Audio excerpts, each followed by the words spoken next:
कृष्णा, राधे राधे।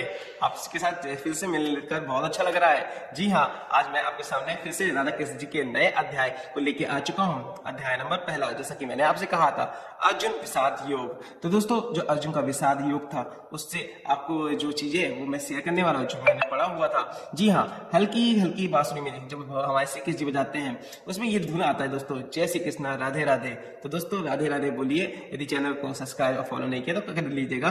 तो जी हाँ, प्रिय भक्तों, एक बार फिर आप सभी का राधा कृष्ण जी के पावन चरणों में स्वागत करता हूँ। आज हम श्री भगवद गीता जी का और हमने पहले अध्याय जो अर्जुन विषाद योग की शुरुआत कर रहे हैं। जी हाँ, अध्याय 1 का परिचय क्या है, आज उसके बारे में हम लोग बात करेंगे। भगवद गीता का पहला अध्याय हमें मानव मन की स्थिरता और स्थिति को दिखाता है। यह अध्याय बताता है दोस्तों कि जब जीवन में कर्तव्य और भावनाएं जब टकराती हैं तो एक महान योद्धा भी डगमगा जा सकता है। तो दोस्तों, आपको पता है कि जब कोई हमारे पास कोई मुझे अलग तरीके से समझाता है या कोई बात आती है, तो क्या है कि हम लोग जो माइंड है डिस्ट्रैक्ट हो जाता है, यहाँ से उधर, इधर से उधर होने लगता है। जी हाँ, उसी तरीके से जब जीवन में कर्तव्य और भावनाएं जब एक साथ टकराने लगती है ना, तो महान योद्धा भी डगमगा जाता है दोस्तों।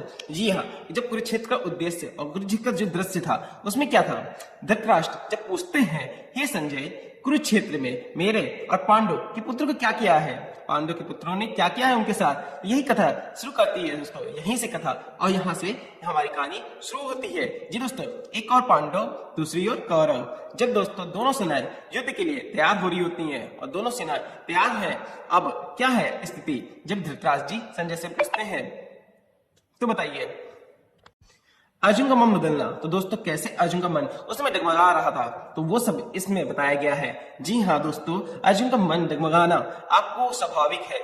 जी हाँ, अर्जुन का मन बदलना, जो उस समय अर्जुन जब अपने सामने ही अपने ही रिश्तेदारों और गुरुओं को और अपने सामने खड़ा देख रहे थे, तो उनका मन उस समय कांप जाता था।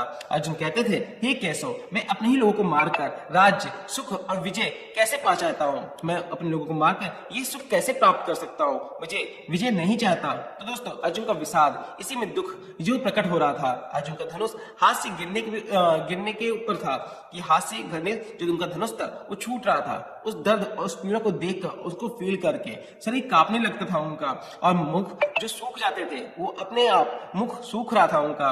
मन में वो एक दर्द भरा, बिल्कुल मन उनका भर गया था। जी हाँ, यही वही अर्जुन है जो कभी डरता नहीं था। यही अर्जुन इस समय विषाद के योग में था। इस अध्याय से सीख दोस्तों, यह अध्याय हमें सिखाता है दुख आना स्वाभाविक है। दुख आना हमें सिखाता है कि दुख आना गलत नहीं, भ्रम होना मानवीय है। जो भ्रम होता है वो अमानवीय हो जाता है दोस्तों, लेकिन सही मार्गदर्शन केवल श्री कृष्ण ही दे सकते हैं। जी हाँ, तो उन्हीं के नेतृत्व में आगे बढ़ना चाहिए। जब आपका मन कमजोर पड़े, तो भगवान श्री कृष्ण का ही एक उपाय और समाधान है उनका। तो दोस्तों, अध्याय 1 का सार इतना है कि श्री कृष्ण उपदेश नहीं देते, बल्कि अर्जुन को पूरी तरह टूटने देते हैं, उन्हें समझाते हैं, ताकि अगला ज्ञान गहराई से वो उनके हृदय में उतर सके। इसलिए उनको वो समय टूटने देते हैं और बाद में जो उन्होंने नया अध्याय शुरू किया है उसके बारे में बताते हैं। जो अध्याय दूसरा है सांख्य योग की है। तो दोस्तों, वो पूरा सांख्य योग आपको दूसरे अध्याय में जब मैं लाइव जब आपके सामने आऊंगा तो आपको शेयर करूंगा। तो जीवन का महान रहस्य आपको बताते हैं।